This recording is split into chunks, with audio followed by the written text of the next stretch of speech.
زموږ ته خوبونه ولې موږ سم خوبونه نه وینو د جهان غمونه پریشانی په خوبو وینو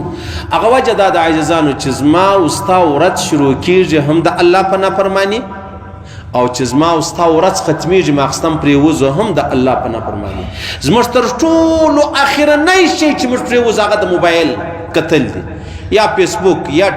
مطلب ټویټر یا دغه رقم مطلب یوټیوب یا مسنجر بل یعنی په سلو کې نه نیوي چې دی هغه ګناوي دی په دې موبایل کې په سلو کې نه نیوي ګناوي دي نو ما تا تر نه نیوي خبرو تیر سو بیا یو نیکی چې دغه زما ستا مخ لر راځي نو هغه نیکی به څه نیکی چې نه نیوي ګناوي ما تا کړی نو ما تا چې پرېوځو اول خو به اودس کوو د الله رسول فرمایي دی اودس کوله کته چې مانځه تکې دویمه خبره به دا ده چې ته پرېوتلې تر ولاړ ست چې شوی الحمدلله شریف وای تر ولاړ س آیات الکرسی وای تر ولاړ س درې ور قل هو الله وای تر ولاړ س سلور استغفار وای تر ولاړ س کلمه شریف وای دا ته کلمه شریف وای د الله رسول فرمایي وای دا ایمان دی مثال لري لکه پټونه د چادر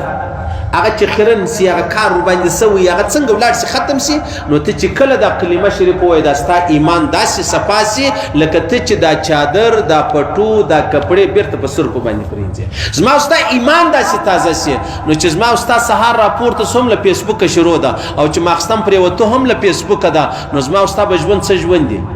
صحیح سلو ماخستن چې پرېوځي کم سے کم دا موبایل بند که مخ لرې بند که پر د چپه خوا یې واړوه راولاړ څه تسبیح راوباسه هغه څوک دی چې چاله خوب نه ورځي ته خو سل واره استغفار ووایې څنګه تاله خوب نه درځي ته خو سل واره کلمه ووایې څنګه تاله خوب نه درځي ته خو سل واره سبحان الله ولا اله الا الله ووایې څنګه تاله خوب نه درځي بیا دغه رقم استغفار ووایې بیا قل والله شریف بیا آیت کرسي ووایې پرېوځه نو به خوب هم برابر سي که د خوب لیدی هغه به هم برابر سي نو دا ستا خوب بیا ګناه نه یې زما او ستا که د شپې مرګ راله رالی نو ګویا ما او تا به بیا چی شي ما تا خوب په ګناه نه دی شروع کړی نو بیا به ما او تا لره مرګ ښه مرګ راشي او کوم په ګناه باندې خوب شروع کړي نو بیا که د شپې مرګ رالی بیا ډېر خلک نه دي چې ماخستن پرېوتلي سار دي وشوروي مړ دی نو که تا فلمانو ډرامې و رقصونه کتلي و ته پسې مړ سوی وی بیا به څنګه مرګې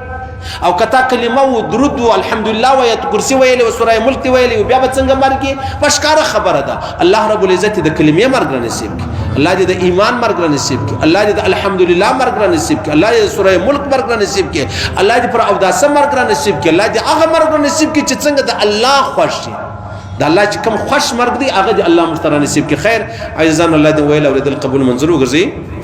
الله دې خپل احکامات د جناب نبی کریم صلی الله علیه وسلم مبارک طریقې را نصیب کړي نن خو بس سبق نسته نن سبق چې عزیزانو دا به خاص کر په خپل بابا و ادیب سي وبخش ژوند دي الله دې په عمرو کې برکتونه واچي بیماران دي الله دې شفای کامله ور نصیب کړي مړه دي الله دې مغفرت وکړي الله دې احسان ورسره وکړي الله دې په قبر کې هر هډ جلا جنت ته بوزي او څوک پریشان دي الله دې دا پریشانی لري کړي څوک بیروزګار دي الله دې حلال روزګارونه نصیب کړي څوک بے نکاح دي الله دې حلال نکاح نصیب کړي څوک بندیان دي الله دې د محمد رسول الله په خاطر رایلا کې خاص کر عافیت صدقه خاص کر د الله او د رسول پر نامه چې څوک بندیان دي خاص کر نه حق چې څوک بندیان دي او څوک